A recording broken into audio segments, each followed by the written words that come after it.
We cut out as much of that rotten metal as we could, and it actually went back pretty far back here and behind this one, but we're only cutting out what we need to cut out, nothing more.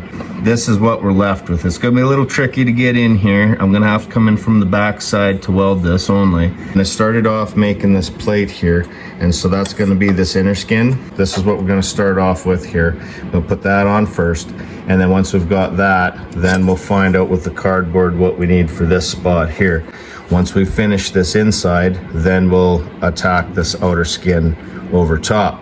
We're pretty much forced to work on this piece right now because we couldn't go any further with our side piece there. Taking a look at the side piece here, I've got things marked, and this is where I'm going to put those gussets in. So we've got one there, and we move down. We got another one there, and we move down, and we've got our last one here where that arrow is. Now this matches up to what I have on the driver's side, the same locations. And then what we do is we make our cardboard cutout underneath for those gussets, and those are just going to support this side metal here. Underneath here you can see where we've got one of our cardboard pieces, so we're just going to keep putting that in there, trimming it, fitting it till it fits. And then what I did was I just got the level here, and I just put this on the bottom to get it level.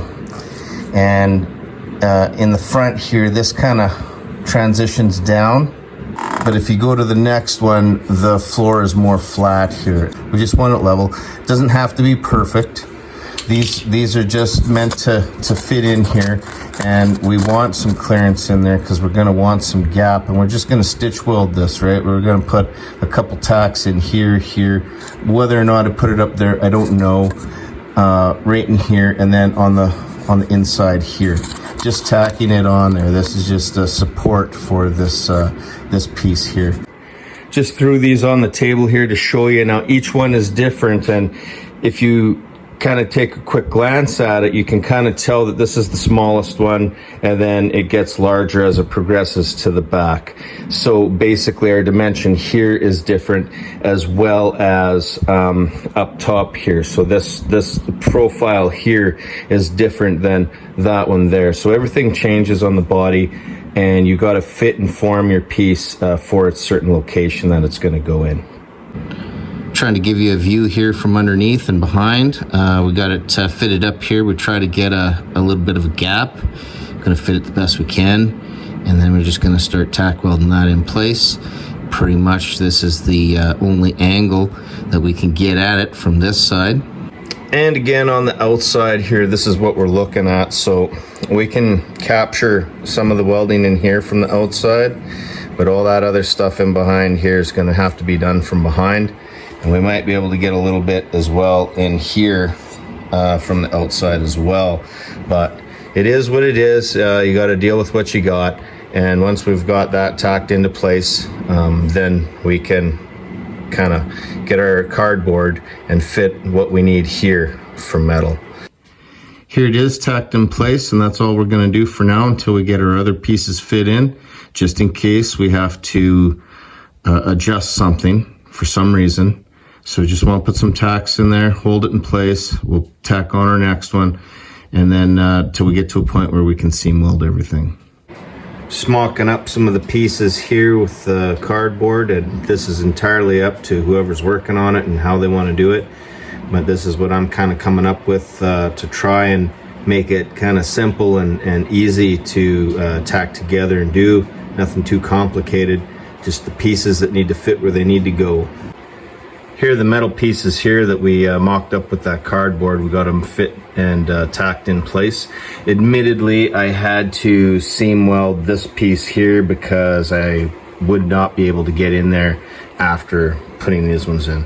So I seam welded that, and then I've got all this tacked together. We've got our gap that we want, and we've got it tacked up.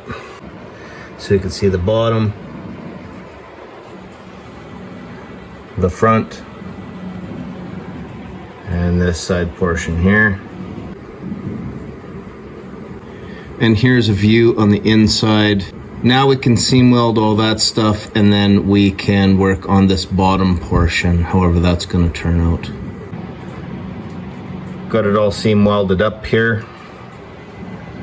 That's the inside, the side profile here, and underneath. Again, here's a look on the inside there. If a guy wanted to be fussy, you could probably put some bead on the inside on what you can reach and get at, but not necessary really. So the next part to do is just going to be this bottom portion in here. So we just gotta make that fit, and then we got like gotta figure out how we're gonna do that, because just the shape of this in here, so it doesn't just go straight, it kind of comes down, and then we've got this edge here is on a 45. As always, we make our cardboard templates, and then we've cut that out of steel, and then on this side of the steel I've spray painted that with a high heat primer.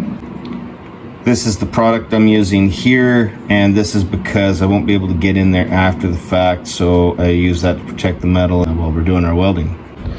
Underneath here, this is the spot we're going to be putting those two pieces in, and it goes to this edge right here, and then we're going to be welding that piece from here over to here, and this is all going to get covered inside.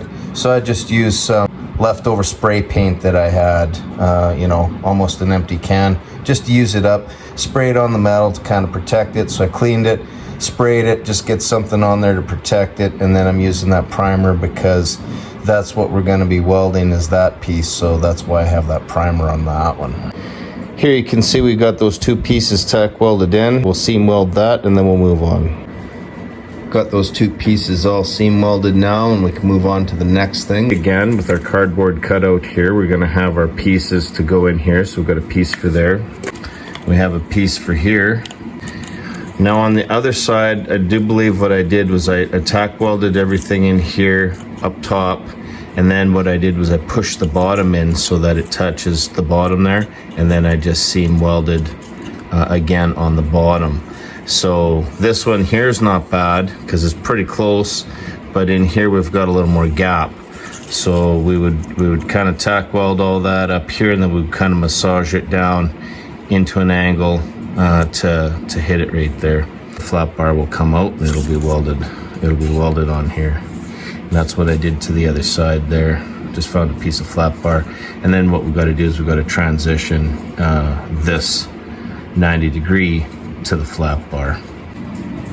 We knocked down some of the high stuff with the blending disc there, and then we used that high heat primer, and we put that on there because again we won't be able to get in there after the fact. So we clean up the metal, spray that on there, and then we have our two pieces here, and again on the back side of those you're going to have that high heat primer or something equivalent.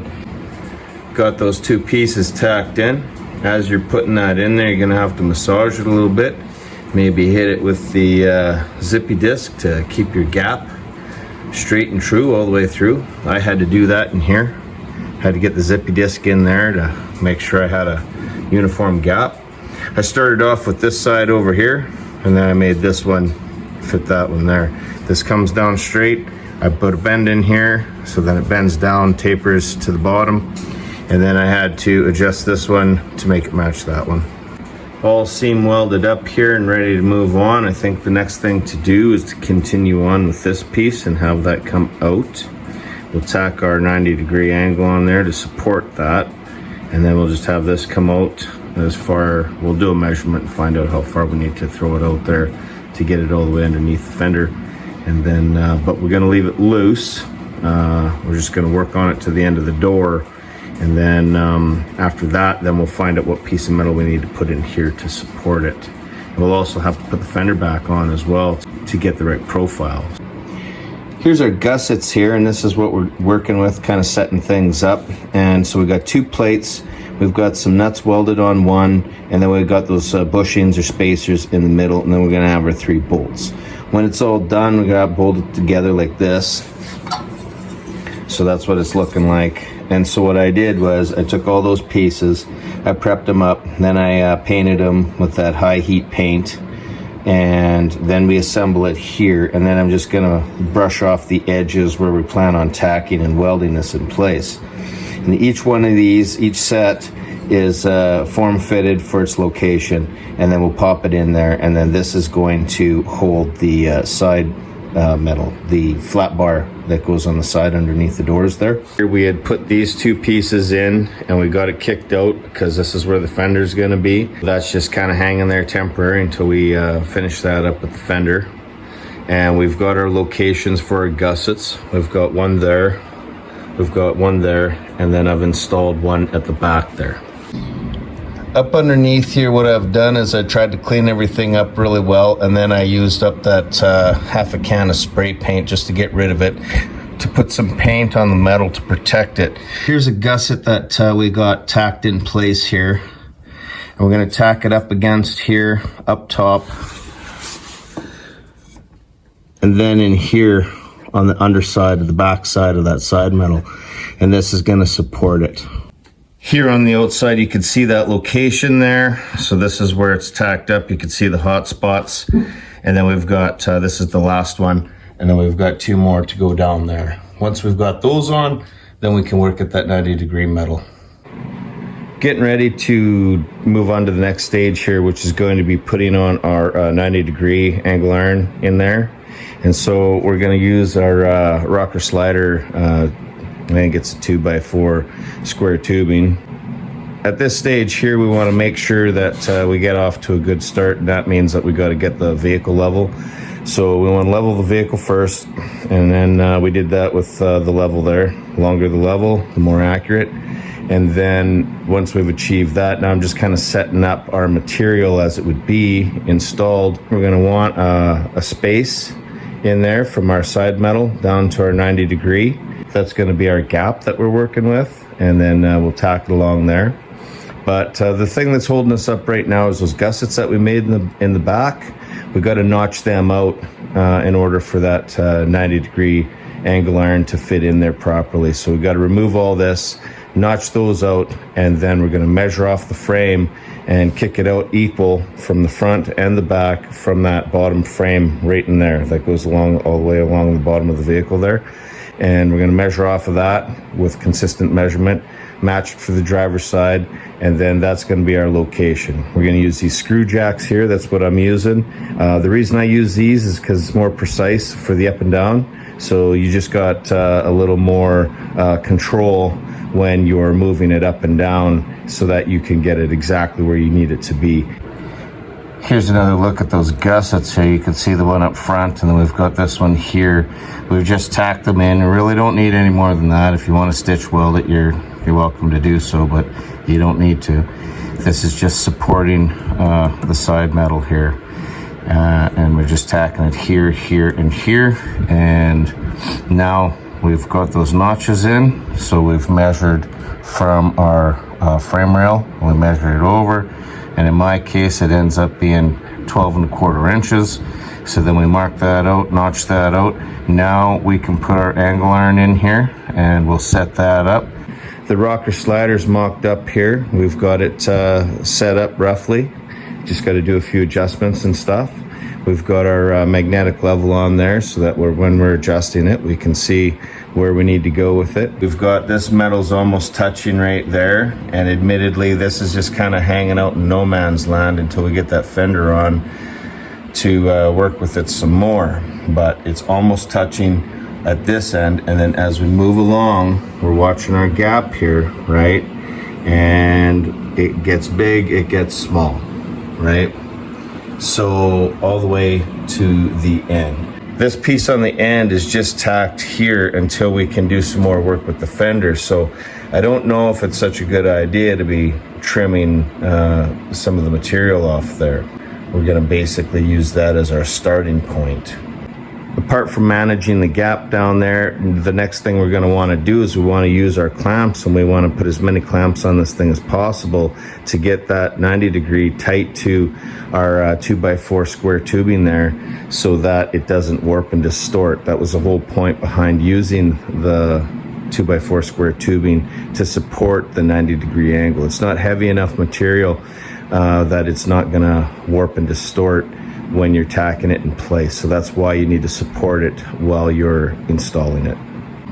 Moving along, we got the C-clamps on there. We want one on this side and one on the other side, and then that way we're going to grab both edges of that angle iron there, hold it tight against our square tubing We're going to tack that along, keep it true while we're going through there. Here we've got our levels on the ends there, so as we're tacking this on there, we might have to adjust by lifting this up or down to get that true, and then give it a tack. And you probably will have to adjust it as you're going along. What I'm doing is I hold it in one spot there, I get it to where I want it, I throw some tacks down, I cool them down, and then I move on to another spot, always using the clamps to hold everything true while we're doing it. We've got a pretty good gap coming, and then in here it gets tight.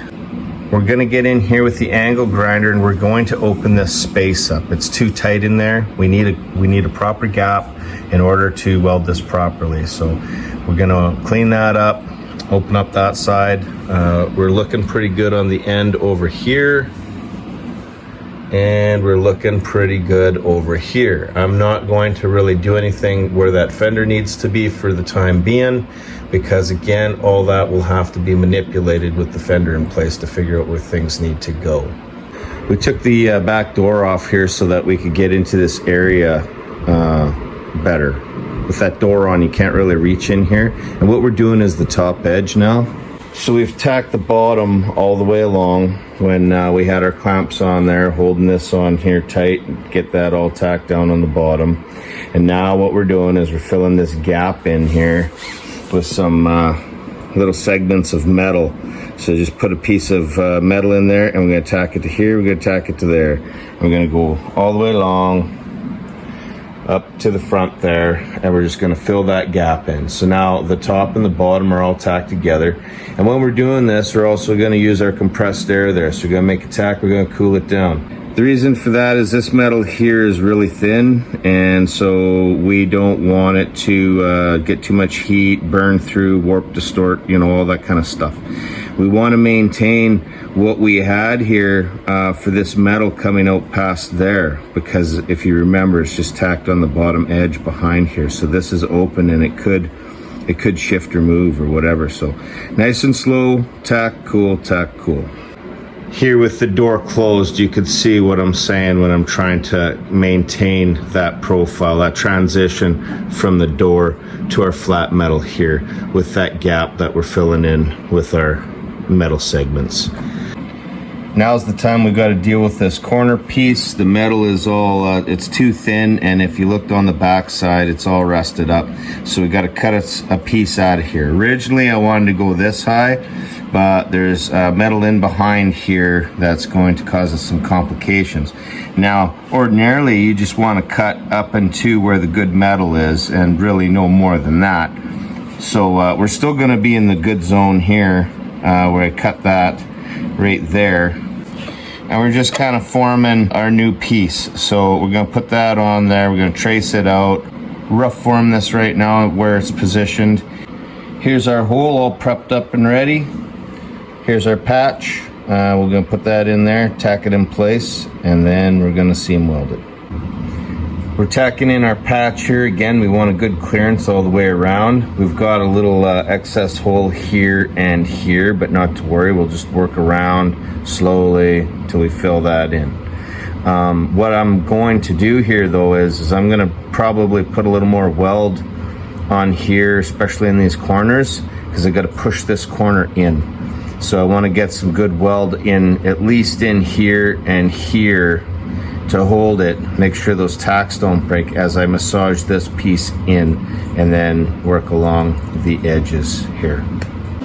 We push that corner in where we want it, and we just put some tacks on there. So now that we've got our tacks all the way around, now we can work at seam welding this. We want to get these holes here. There's one here, one here. You can see right in there where I'm just kind of building up the weld around the edges until we close up that hole. So that's what I'm gonna do for those two spots, and then I'm gonna work away at seam welding the rest of this in here. Got that patch welded in, and now we can knock off the high spots with the grinder, kind of smooth it out a little bit, because this one's kind of exposed in the doorway there. So we smooth some of it out. That's as far as I'm gonna go with it for now. There's a little bit more to do if we want to get a little more fussy in here. This is the tight spot to get the tools in to try and get that and then also working in all these little angles here as well. That'll be good enough for now. And then what I want to do is I want to move on to the bottom piece, because we had to get this done first before we move on to the next piece.